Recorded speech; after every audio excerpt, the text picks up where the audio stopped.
American grumbles that Europeans don't pay enough for their own defence, and nothing new. But there were pained looks across the faces of NATO leaders as US President Donald Trump bluntly told them that Uncle Sam is not willing to hand the continent a blank cheque. 23 of the 28 member nations are still not paying what they should be paying and what they are supposed to be paying for their defense. This is not fair to the people and taxpayers of the United States. If all NATO members had spent just 2% of their GDP on defense last year, we would have had another $119 billion for our collective defense and for the financing of additional NATO reserves. Hiking defence spending is still a sore subject, but leaders are united in fighting ISIL.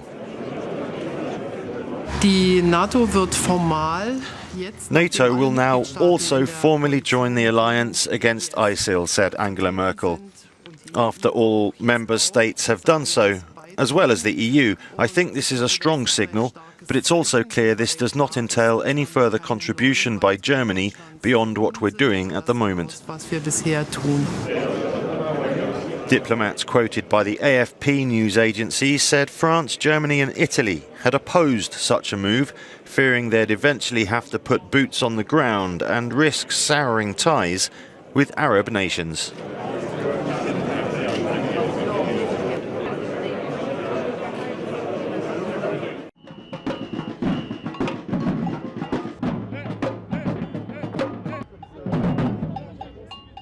L'OTAN a été créée pour contrer le bloc soviétique et le bloc communiste. Le bloc soviétique n'existe plus. L'OTAN doit redéfinir un nouvel ennemi. Nous n'avons pas besoin de nouvel ennemi. Nous avons besoin de politique de solidarité et de coopération.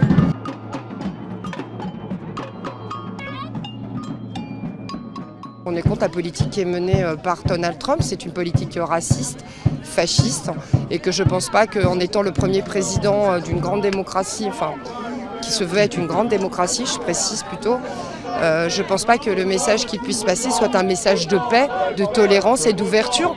Et qu'aujourd'hui, nous, ce qu'on veut, c'est l'abolition de ces politiques impérialistes qui mettent en danger des millions et des millions de citoyens à travers le monde.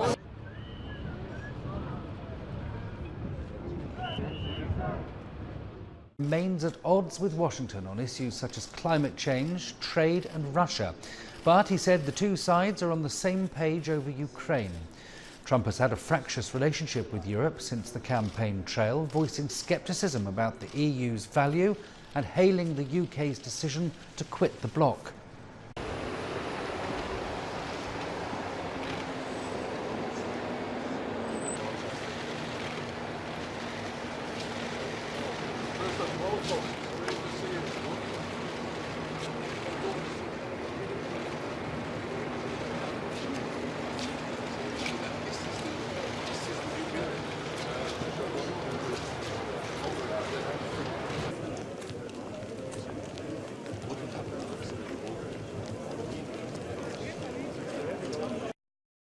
Secretary General himself, who was animatedly showing the president round the brand new headquarters. Donald Trump also took part in the unveiling of two memorials outside the building. Overall, the US president seemed impressed by the new HQ. And I never asked once what the new NATO headquarters cost. I refused to do that. But it is beautiful. Well, the actual cost of the headquarters is no secret, $1.2 billion. And money turned out to be a key issue at the summit, as Anastasia Cherkina reports. Donald Trump didn't really say much publicly during and following his several meetings taking place here in Brussels throughout the day. But when it came to the NATO leadership meeting, he jumped right into what he knows best, and that's money, really channeling his inner business tycoon. And he had a message that he really wanted to bring home to the other leaders. 23 of the 28 member nations are still not paying what they should be paying. If all NATO members had spent just 2% of their GDP on defense last year, we would have had another $119 billion for our collective defense and for the financing of additional NATO reserves. Apart from telling NATO leaders off about not contributing enough money and really needing to step up their game, Trump did also give them what they wanted to hear. Specifically, he mentioned that NATO does in fact have a future, and he also talked about naughty Russia. The NATO of the future must include a great focus on terrorism and immigration, as well as threats from Russia and on NATO's eastern and southern borders. Let's keep in mind that all of this unravels at the 9/11 memorial at the new NATO headquarters, and this is quite symbolic in the sense that NATO leaders here in Brussels have been waiting impatiently and anxiously, it could be said, to hear Trump mention Article 5 and really say that he supports the whole general idea of NATO as an alliance, which really at its core has the issue of collective defense, which is all about Article 5. And of course, these words weren't pronounced as much as the NATO leadership was looking forward to hearing them. And this is specifically especially telling, considering earlier today the European Council President Donald Tusk said himself and Donald Trump don't quite see eye to eye when it comes to issues such as Russia. And I am not 100% sure that we can say today, we means Mr. President and myself, that we have a common position, common opinion about Russia. Well, clearly lots more to still be discussed, even though obviously NATO leaders are trying very, very hard to impress the U.S. President on his visit here. Thank you very much, Secretary General Stoltenberg, Chancellor Merkel. Thank you very much.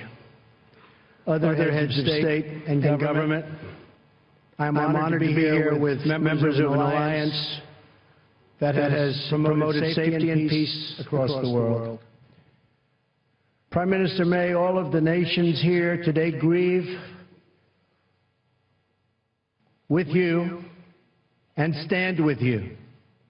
I would like to ask that we now observe a moment of silence for the victims and families of the savage attack which took place in Manchester.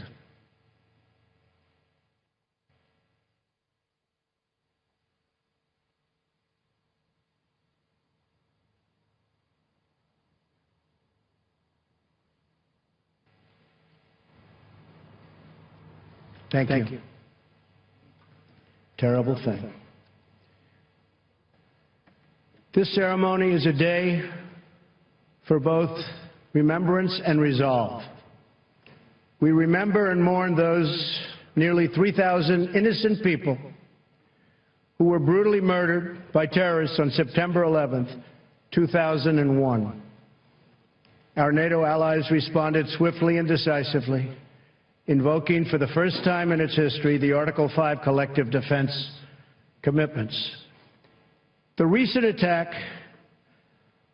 on Manchester in the United Kingdom demonstrates the depths of the evil we face with terrorism.